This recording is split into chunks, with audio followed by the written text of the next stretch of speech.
ಸ್ನೇಹಿತರೆ ನಮಸ್ಕಾರ. ಸಂವಿಧಾನ ಎಂದ ತಕ್ಷಣ ನಮಗೆ ನೆನಪಾಗೋದು ಕೇವಲ ಒಂದು ದಪ್ಪನೆಯ ಪುಸ್ತಕ ಅಲ್ಲವೇ? ಸಂವಿಧಾನ ಅಂದರೆ ನಿಜವಾಗಲು ಅಷ್ಟೇನಾ? ಖಂಡಿತವಾಗಿಯೂ ಅಲ್ಲ. ಸಂವಿಧಾನ ಅಂದರೆ ಒಂದು ಸಮೂಹ ಅಥವಾ ಸಮಾಜವು ಶಾಂತಿಯಿಂದ ಬದುಕಲು ತಾವೇ ರೂಪಿಸಿಕೊಂಡಿರುವ ಜೀವನ ಪದ್ಧತಿ. ಇದು ಇವತ್ತು ಬಂದ ಹೊಸ ವಿಷಯವಲ್ಲ.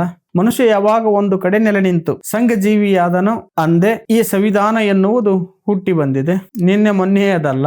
ಇದಕ್ಕೊಂದು ಉದಾಹರಣೆ ನಮ್ಮ ಭಾರತದ ಪುರಾತನ ಪಂಚಾಯಿತಿ ವ್ಯವಸ್ಥೆಯನ್ನೇ ನೋಡಿ. ಗ್ರಾಮ ಮಟ್ಟದಲ್ಲಿ ನ್ಯಾಯ ಸಿಗದಿದ್ದರೆ ನಾಡು ಅಥವಾ ಮಂಡಲಕ್ಕೆ ಹೋಗಿ, ಅಲ್ಲಿಯೂ ನ್ಯಾಯ ಸಿಗದಿದ್ದರೆ ಸೀದಾ ರಾಜನ ಬಳಿ ಹೋಗುವ ದಾರಿ ಇತ್ತು. ಈ ವ್ಯವಸ್ಥಿತವಾದ ನ್ಯಾಯದ ಹಾದಿಯೇ ಅಂದಿನ ಅಲಿಖಿತ ಸಂವಿಧಾನವಾಗಿ ಇತ್ತು. ಆದರೆ ಇಲ್ಲಿರೋ ಪ್ರಶ್ನೆ ಏನೆಂದರೆ, ಇವತ್ತು ನಾವು ಪಾಲಿಸುತ್ತಿರುವ ಸಂವಿಧಾನ ನಮ್ಮ ಸಂಸ್ಕಾರ ಮತ್ತು ಪರಂಪರೆಯ ಫಲವೇ, ಅಥವಾ ಬ್ರಿಟಿಷರು ತಮಗೆ ಬೇಕಾದಂತೆ ರೂಪಿಸಿ ನಮ್ಮ ಕೈಗೆ ಕೊಟ್ಟು ಹೋದ ಚೌಕಟ್ಟೆ? ಈ ವಿಷಯವಾಗಿ ಪೂರ್ಣ ಮಾಹಿತಿಯನ್ನು ತಿಳಿಯಲು ನಮ್ಮ ಮದ್ರಾಸಿ ಯೂಟ್ಯೂಬ್ ಚಾನೆಲ್ಗೆ ಬನ್ನಿ. ಪೂರ್ಣ ವಿವರದೊಂದಿಗೆ ವಿಡಿಯೋ ನೋಡಿ. ಧನ್ಯವಾದ. ನಮಸ್ಕಾರ.